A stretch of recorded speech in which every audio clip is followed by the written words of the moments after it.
آیت نمبر 63 کی توضیح ہو رہی تھی کہ اللہ تعالیٰ نے بنی اسرائیل سے تورات پر عہد لیتے ہوئے ایک ہیبت ناک منظر یعنی کہ پیدا فرمایا تاکہ وہ دل سے عہد لے. تو یعنی کہ وہ پہاڑ جو تھا وہ ان کے دامن میں جھک گیا. تو آگے مزید یعنی کہ اس کے بارے میں آپ دیگر یعنی کہ تفسیر کی کتابوں میں واقعہ پڑھ سکتے ہیں. تو اب مسئلہ یہ ہے کہ اللہ تعالیٰ نے آگے انہوں نے ثم تولیتم من بعد ذلک فلولا فضل اللہ علیکم ورحمتہ لکنتم من الخاسرین. ثم تولیتم پھر تم پھر گئے، ثم تولیتم پھر تم پھر گئے، من بعد ذالک اس کے بعد، فلولا فضل اللہ علیکم اگر نہ ہوتا اللہ کا فضل تم پر، ورحمتہ اور اس کی رحمت، لکنتم من الخاسرین تو تم خسارہ پانے والوں میں سے ہو جاتے. ثم تولیتم تو تم پھر گئے، اس کا کیا مطلب ہے کہ اس سارے عہد و پیمان کے بعد انہوں نے بہت سی باتوں میں تورات سے کنارہ کشی کی. اللہ سے پہلے تو انہوں نے وعدہ کیا، تورات میں تحریف کی، اس کی آیاتوں کو چھپایا، انبیاء کے احکام کی نافرمانی کی، بعض لوگوں کو قتل کیا. تو موسیٰ علیہ السلام پر بار بار اعتراض بھی کیے اور ارض مقدسہ میں داخل ہونے کا حکم ہوا تو صاف انکار کر دیا. تو پھر اللہ کا فضل نہ ہوتا، رحمت نہ ہوتی تو خسارہ پانی. اس کا مطلب یعنی کہ تمام نافرمانیوں کے باوجود فوراً عذاب کے ساتھ ہلاک کرنے کی بجائے تمہیں توبہ اور استغفار کی مہلت دی گئی ہے. تو اللہ نے انہیں بار بار مہلت دی ہے، بار بار مہلت دی ہے. تو آگے ہے وَلَقَدْ عَلِمْتُمُ الَّذِينَ اعْتَدَوْا مِنْكُمْ اور البتہ تحقیق تم نے جان لیا، الذین ان لوگوں کو، اعتدوا کہ جنہوں نے زیادتی کی، منکم تم میں سے، فی السبت ہفتے کے دن کے بارے میں، فقلنا تو ہم نے کہا ان کے لیے، کونوا تم ہو جاؤ، قردۃ بندر، خاسئین ذلیل. وَلَقَدْ البتہ تحقیق، علمتم تم نے جان لیا، الذین ان لوگوں کو، اعتدوا جنہوں نے زیادتی کی، منکم تم میں سے، فی السبت ہفتے کے دن کے بارے میں، فقلنا لہم تو ہم نے کہا ان کے لیے، کونوا تم ہو جاؤ قردۃ بندر، خاسئین ذلیل. فجعلناہ پس ہم نے اس واقعہ کو بنا دیا، نکالاً عبرت، لما بین یدیہا ان کے لیے جو آپ کے سامنے موجود تھے، وما خلفہا اور جو اس کے پیچھے تھے، وموعظۃ اور نصیحت بنا دیا، للمتقین متقین کے لیے. تو واقعہ اس طرح ہے کہ بنی اسرائیل کو یہ حکم ہوا تھا کہ وہ ہفتے کے دن کاروبار نہیں کریں گے بلکہ چھٹی کریں گے. تو اس دن آرام اور اللہ کی عبادت کیا کریں گے. تو تورات میں یہ بھی وضاحت ہے کہ جو شخص اس مقدس دن کی حرمت کو توڑے گا وہ واجب القتل ہے. لیکن یہود پر اخلاقی انحطاط کا دور آیا تو یہود اس دن کھلے بندوں اپنا کاروبار کرتے رہے، تجارت کرتے رہے، اور سمندر کے کنارے. اور ایک مخصوص بستی کا بھی ذکر آیا ہے اس سلسلہ میں، سورۃ الاعراف میں ایک مخصوص بستی کا بھی ذکر آیا ہے جو سمندر کے کنارے آباد تھی. تو ان لوگوں کا پیشہ ماہی گیر، لیکن اکثر ایسا ہوتا کہ 6 دن تو مچھلیاں پانی میں چھپی رہتی ہیں اور ہفتے کے دن پانی کی سطح پر سینہ تان کر تیرتی پھرتی. اب ان ماہی گیروں نے یہ ہیلا سازی کی کہ ساحل کے ساتھ کھائیاں کھود لیں، اس میں پانی آتا تو ساتھ مچھلیاں بھی آ جاتی. دوسرے دن لوگ ان مچھلیوں کو پکڑ لیتے. ان بستیوں والوں کے 3 گروہ بن گئے. ایک تو مجرم گروہ تھا جو اس ہیلے سے مچھلیاں پکڑتا تھا، دوسرا گروہ وہ تھا جو اس ہیلا سازی سے منع کرتا تھا، اور تیسرا گروہ وہ تھا جو خود مچھلیاں پکڑتا تو نہیں تھا لیکن پکڑنے والوں کو منع بھی نہیں کرتا تھا. منع کرنے والے سے کہتا کہ تم ان لوگوں کیوں منع کرتے ہو جو بعد آنے والے نہیں ہیں، تو ان پر اللہ کا عذاب نازل ہونے والا ہے. منع کرنے والے یہ جواب دیتے کہ ہم نے اس لیے منع کرتے ہیں کہ ہم رب کے حضور معذرت پیش کریں، اور دوسرے یہ کہ شاید یہ لوگ بعد آ جائیں. تو اب مسئلہ یہ ہے کہ آج بھی اگر کوئی آدمی جس طرح کے انہوں نے اللہ تعالیٰ نے ان کو کہا تھا کہ ہفتے والے دن تم نے نافرمانی نہیں کرنی، کاروبار نہیں کرنا، مچھلیاں آپ نے نہیں پکڑنی، تو انہوں نے اللہ رب العزت کے حکم کو پس پش ڈال دیا. تو جب انہوں نے اللہ کے حکم کو پس پش ڈالا تو اللہ تعالیٰ نے ان کو سزا دی. اور یعنی کہ بندر فکونوا قردۃ خاسئین کہہ دیا۔ اس کا مطلب پھر جب اس قوم پر عذاب نازل ہوا تو اس عذاب سے صرف منع کرنے والا گروہ بچا لیا گیا۔ تو آج بھی کہتے ہیں کہ جہاں کوئی لگا رہے۔ تو نبی علیہ الصلوۃ والسلام نے اس لیے تو فرمایا لَتَتَّبِعُنَّ سُنَنَ مَنْ کَانَ قَبْلَکُم،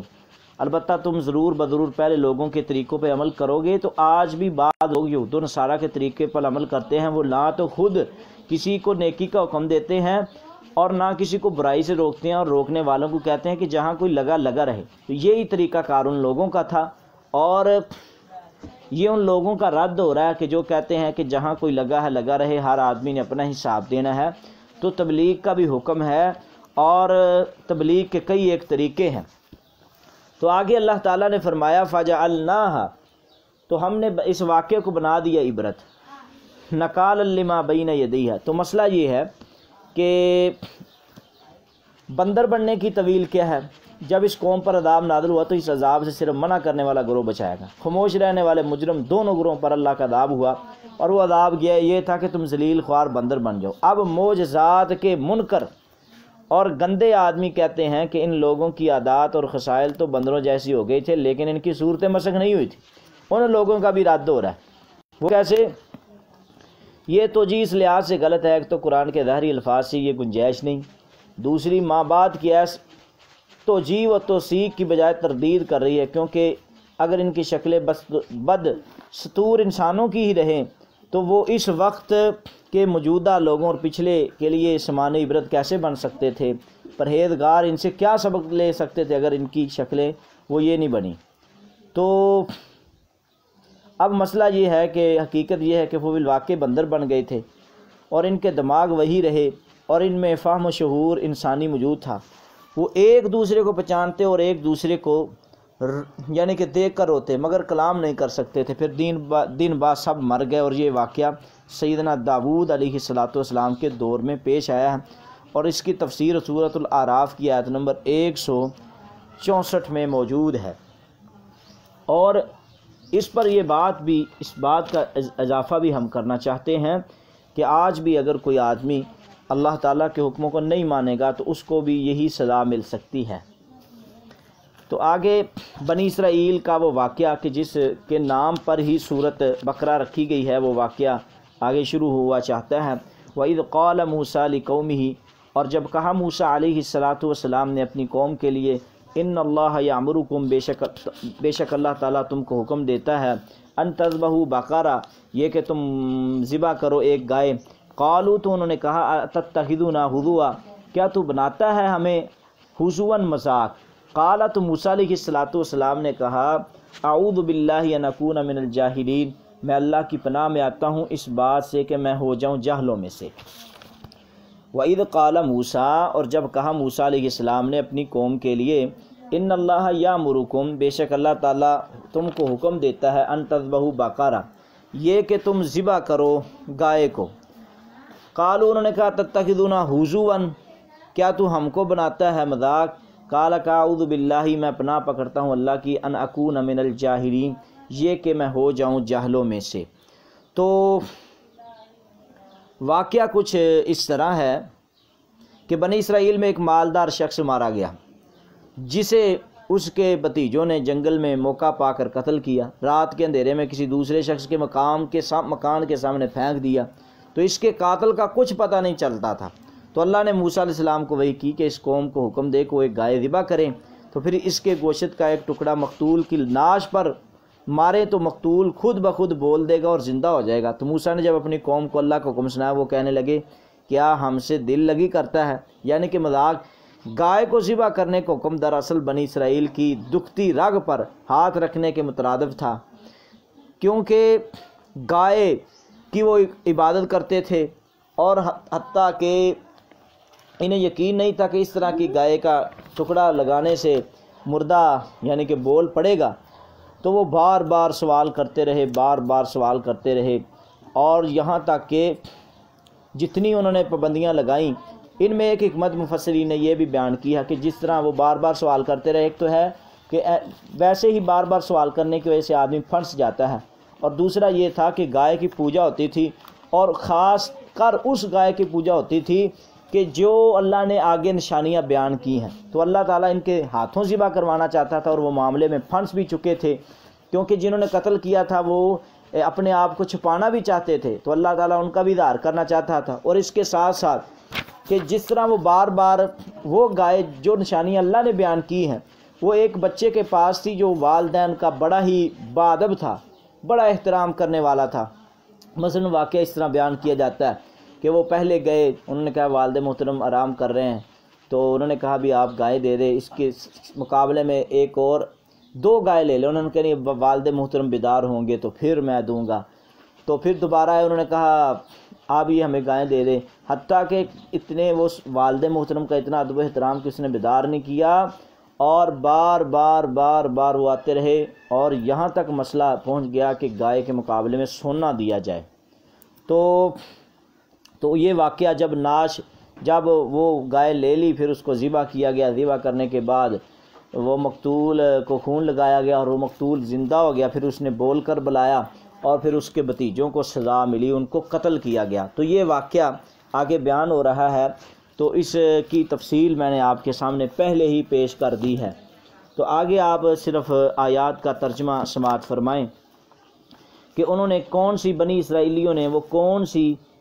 شرطیں لگائی تھی۔ اور ایک بات یہ ہے کہ مصر میں غلامی کے زمانے میں قوم گائے کی بڑی تقدیس کرتی تھی، تو اس لیے اللہ تعالیٰ نے اس گائے کا جو ہے، اب آگے توجہ کے ساتھ ایک بات سننے والی ہے۔ قالوا ادع لنا،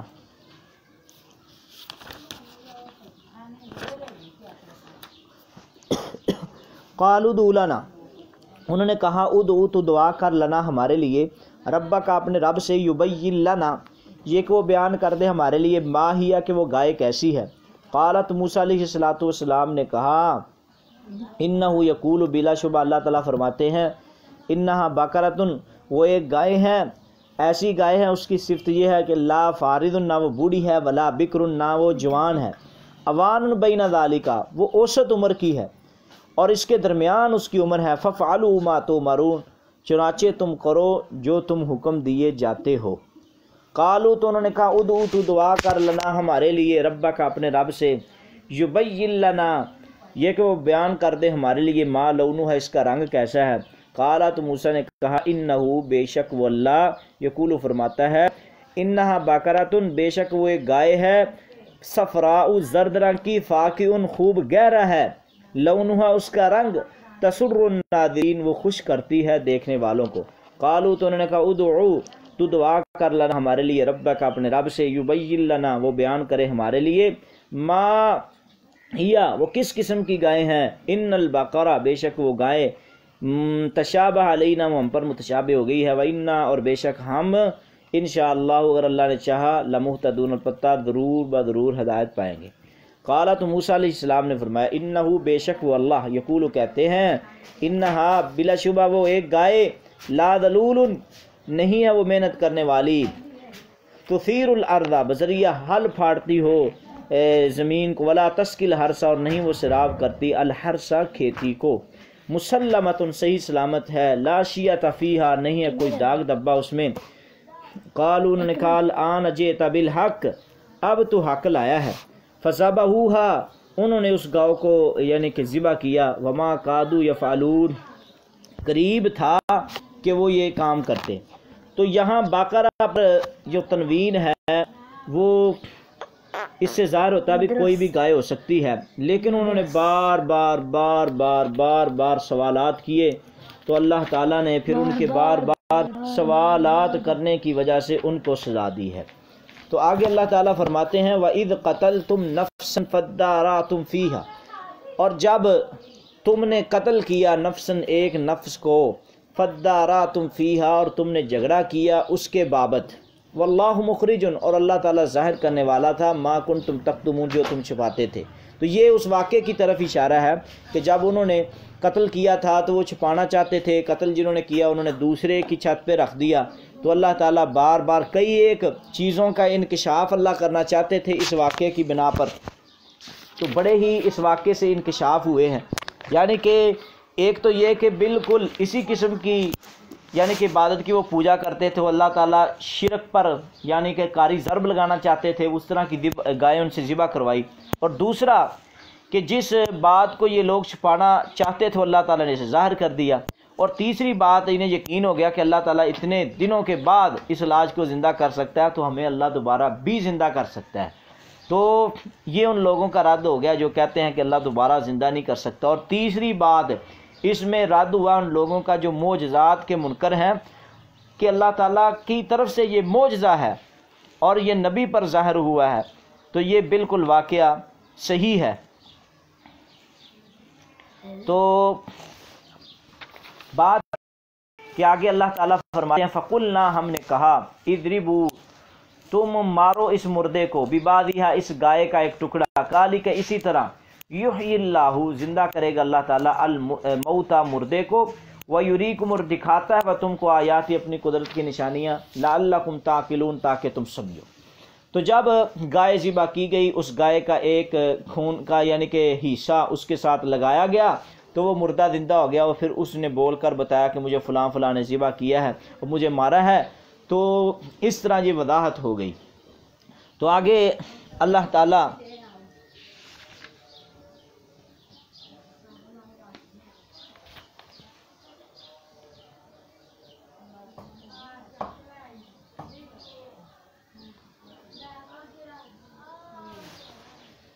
ثم قست قلوبکم، ثم پھر قست، سخت ہو گئے، قلوبکم، تمہارے دل، من بعد ذالک، اس کے بعد، فہی کالحجارہ، پتھروں کی مانند ہو گئے، او اشد قسوہ، یا پھر اس سے بھی زیادہ سخت ہو گئے۔ تو اللہ تعالیٰ نے فرمایا وَإِنَّ مِنَ الْحِجَارَةِ، اور کچھ پتھر البتہ وہ ہیں، لَمَا يَتَفَجَّرُ مِنْهُ الْأَنْهَارُ، ان سے نہریں بہ پڑتی ہیں، وَإِنَّ مِنْهَا، اور بلا شبہ ان پتھروں میں سے بعض ایسے بھی ہیں، لَمَا يَشَّقَّقُ، البتہ وہ ہیں کہ پھٹ پڑتے ہیں، فَيَخْرُجُ مِنْهُ الْمَاءُ، تو نکلتا ہے ان سے پانی، وَإِنَّ مِنْهَا، اور تحقیق ان میں سے وہ بھی ہیں، يَهْبِطُ، جو گر پڑتے ہیں، من خشیت اللہ، اللہ کے ڈر کی وجہ سے، وَمَا اللَّهُ بِغَافِلٍ، اور نہیں اللہ تعالیٰ غافل، اما اس چیز سے، تعملون، جو تم عمل کرتے ہو۔ تو سب سے پہلے آیت نمبر 72 میں لفظ آیا ہے فَدَّارَاتُمْ، تو اصل میں فَدَّارَاتُمْ اصل میں تَدَارَاتُمْ تھا، باب تفاعل کو کی تا کو دال میں بدل کر دال میں ادغام کر دیا، ادغام کرنے سے شروع والا حرف مدغم ساکن ہوا، تو ساکن کو پڑھنے کے لیے شروع میں حمزہ لائے، پھر شروع میں فا آنے سے حمزہ تلفظ سے ساکت ہو گیا، لکھنے میں موجود ہے۔ تو دوسرا مسئلہ یہ ہے کہ قست قلوبکم کا کیا مطلب ہے؟ تو یہاں قصا یکسو ناقص واوی سے واحد مؤنث غائب کا صیغہ ہے، جب ایک شے سے دوسری شے ہونے کی صلاحیت ہو، پھر کسی عارضے کے سبب وہ صلاحیت باقی نہ رہے، تو عربی زبان میں اس پر قصا کا لفظ بولا جاتا ہے۔ تو یہی حال انسان کے دل کا ہے کہ اس میں دلائل و آیات سے متاثر ہونے کی صلاحیت ہوتی ہے، مگر جب مختلف اسباب کی بنا پر وہ صلاحیت باقی نہیں رہتی تو اثر قبول نہ کرنے میں اسے پتھر سے تشبیہ دی گئی ہے۔ تو اللہ تعالیٰ نے بنی اسرائیل کی یہاں یہ بات بھی بیان کی ہے کہ ان کی مثال ایسے لوگوں سے ہے۔ تو اب ایک مسئلہ یہ ہے کہ پتھر سے تشبیہ دی گئی ہے، تو اللہ سے ڈر سے ان کا تعلق پتھروں کی، یعنی کہ جس طرح پتھر کے بارے میں 3 طرح کے پتھر ہوتے ہیں، تو اللہ تعالیٰ نے پتھروں کی ساتھ 3 قسمیں انسانوں کے دلوں کی اور 3 قسمیں پتھروں کی ہے۔ انسانوں کے دلوں کو 3 طرح کے پتھروں سے تشبیہ دی گئی۔ معلوم ہوا کہ پتھروں سے نہروں کا پھوٹ نکلنا اور ان کا پھٹ جانا، ان سے پانی نکلنا، ان کا گر پڑنا، یہ اللہ کے خوف کی وجہ سے ہوتا ہے۔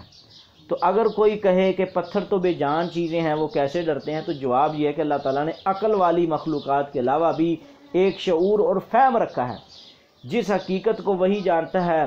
تو اگر کوئی فلسفے کا مارا نہیں مانتا تو اس کو قرآن مجید کی ان آیات کا کیا جواب دینا ہوگا؟ وَإِن مِّن شَيْءٍ إِلَّا يُسَبِّحُ بِحَمْدِهِ وَلَٰكِن لَّا تَفْقَهُونَ تَسْبِيحَهُمْ، سورۃ بنی اسرائیل کی آیت نمبر 44 ہے۔ کوئی بھی چیز نہیں مگر اس کی حمد کے ساتھ تسبیح کرتی ہے، لیکن اگر ان کی تسبیح نہیں لیکن لوگ ان کی تسبیح نہیں سمجھتے۔ تو اس طرح جس طرح کہ رسول اللہ صلی اللہ علیہ وسلم نے بھی رسول آمد کی صحیح البخاری کی حدیث نمبر 73-33 میں فرمایا ہے کہ احد پہاڑ ایسا جو ہم سے محبت کرتا ہے، ہم اس سے محبت کرتے ہیں۔ تو آقا علیہ السلام نے فرمایا میں مکہ کا ایک پتھر ہوں، آقا نے فرمایا میں مکہ میں ایک پتھر کو پہچانتا ہوں جو مجھے بعثت سے قبل بھی سلام کرتا ہے۔ یہ مسند احمد کی روایت ہے۔ تو کہتے ہیں یہ بے جان چیزیں کیسے کر سکتی ہے؟ تو یہ سب کچھ ثابت ہے۔ تو اب یہاں سے یہ بات ثابت ہوئی کہ جس طرح اللہ تعالیٰ نے قرآن مجید میں پتھروں کی مثالیں دی ہیں کہ او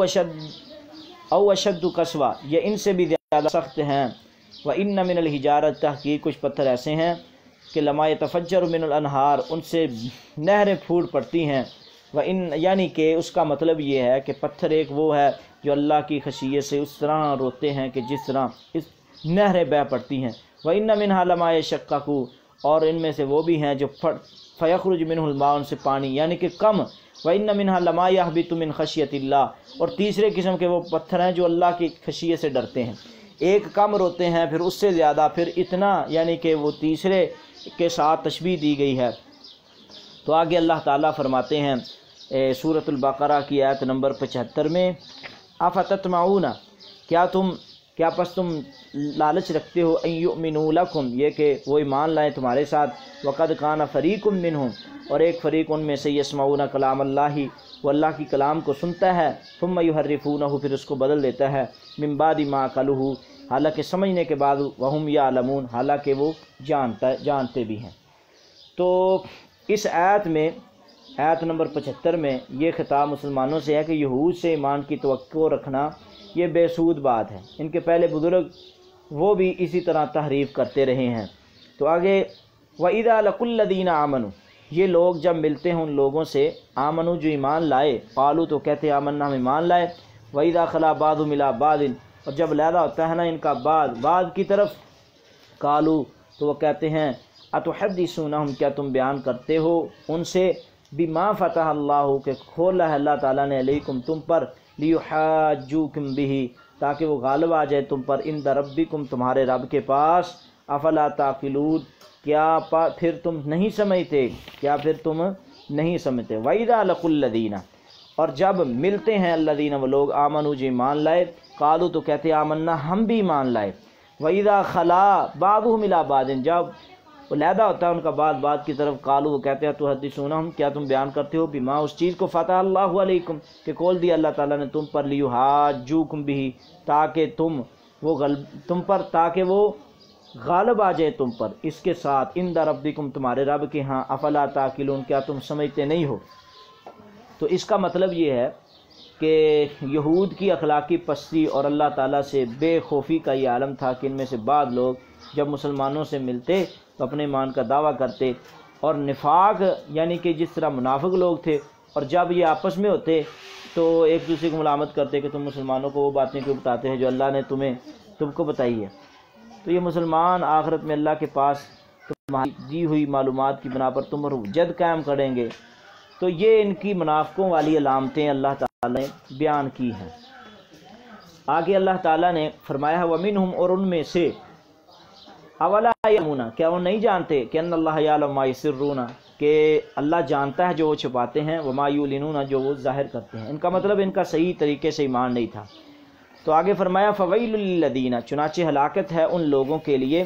یکتبون الکتاب، جو لکھتے ہیں کتاب کو بیدیہم اپنے ہاتھوں سے، ثم یقولون، پھر وہ کہتے ہیں ھذا من عند اللہ، یہ اللہ کی طرف سے ہے، لیشتروا بہ ثمنا قلیلا، تاکہ وہ لیں اس کے بدلے میں تھوڑی قیمت۔ فویل لہم، پر ہلاکت ہے ان کے لیے، بما، بوجہ اس کے، کاتبت، جو لکھا ایدیہم ان کے ہاتھوں نے، وویل لہم، اور ہلاکت ہے ان کے لیے، مما یکسبون، جو وہ کماتے ہیں۔ تو اس آیت میں یہود کی ہمہ گیری کا بیان ہے، جس میں علماء،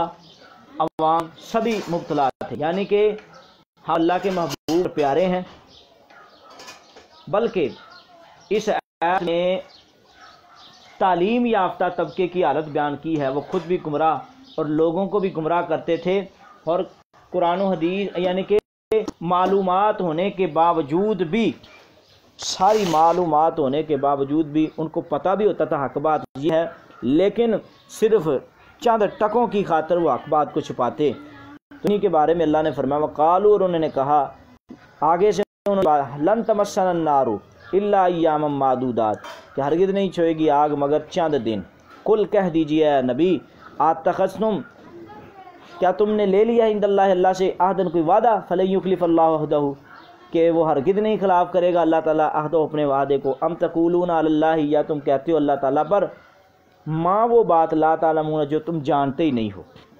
تو اس آیت سے کیا ثابت ہوا؟ اس آیت سے ثابت ہوا وہ سمجھتے تھے پہلی بات تو ہم نے جہنم میں جانا ہی نہیں، اگر چلے گی گئے تو چند دن رہیں گے۔ تو اس آیت میں یہود کی ہماگیر گمراہی کا بیان ہے جس میں عوام اور علماء سب یعنی کہ ہم اللہ کے محبوب ہیں، پیارے ہیں، ہم چاہیں جتنے بھی گناہ کریں جہنم میں نہیں ڈالے جائیں گے، اگر ڈالے بھی گئے تو چند دن نکال دیے جائے۔ تو ابو ہریرہ بیان فرماتے ہیں ایک دفعہ رسول اللہ نے خیبر کی یہود سے کئی سوال کیے، ان میں سے ایک یہ تھا کہ من اہل النار، آگ میں جانے والے کون ہیں؟ تو انہوں نے کہا ہم اس میں تھوڑی دیر رہیں گے، تو پھر اس میں تم ہماری جگہ لے لو گے؟ تو آقا نے فرمایا اکسعوا فیہا واللہ لا نخلوکم فیہا بدن، تمہیں اس میں دفع دوری ہو اللہ کی قسم تم اس میں کبھی تمہاری جگہ نہیں لیں گے، تو ہم اس میں یعنی کہ کبھی بھی تمہاری جگہ نہیں لیں گے، یہ تمہارے اوپر ذلت ہو رسوائی ہو۔